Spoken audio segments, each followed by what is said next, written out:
Why start over when we have already started the glorious transformation of the Republican Party thanks to President Trump? Well, for her part on all of this and her take on all of this, GOP newly elected Republican Congresswoman Beth Van Duyne joins us from Texas. Beth, great to have you on the program, and I consider you one of the members of the newly founded Trump-inspired Republican Party. Am I right?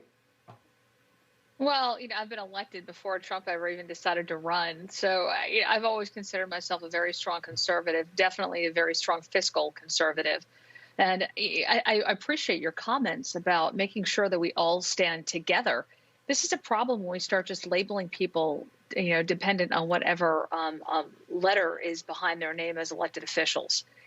The worst thing that we can do is start a third party and split the Republicans now. The best thing you can do is continue to elect more Republicans so that the stronger of our party is the one that actually has more influence.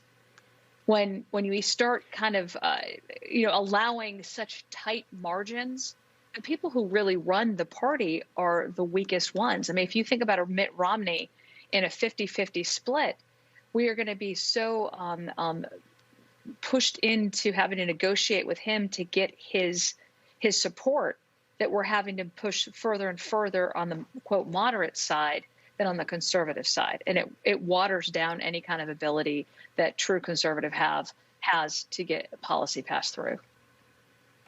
Congresswoman, what are you feeling now in Washington? There is this swamp. Many of them are elected leaders. They've got you and other freshmen coming in that really were Trump-inspired, and all of your supporters love President Trump, at least most of them.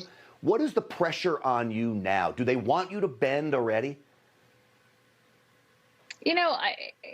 I do have a tremendous number of supporters that do, that love President Trump, but I also have a fair number of supporters that don't.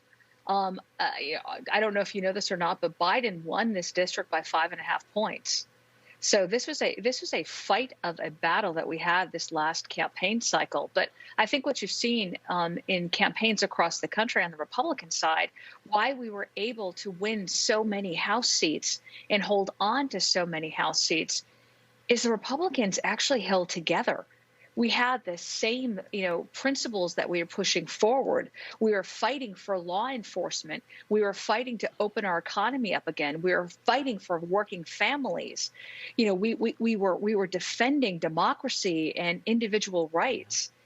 We can't lose those principles, and we all have to stay on those points because it obviously resonated with, the majority of voters, which is why, again, you saw so many gains. And we can't forget that. Well, and in moving forward, we can split our party or we can be stronger together, and we need to be stronger together. Well, I agree with you on that 100%. I wish you the best of luck up there. I know you're a great fighter. I've watched you in action. Beth Van Duyne, thank you so much, and we'll see you again soon for sure.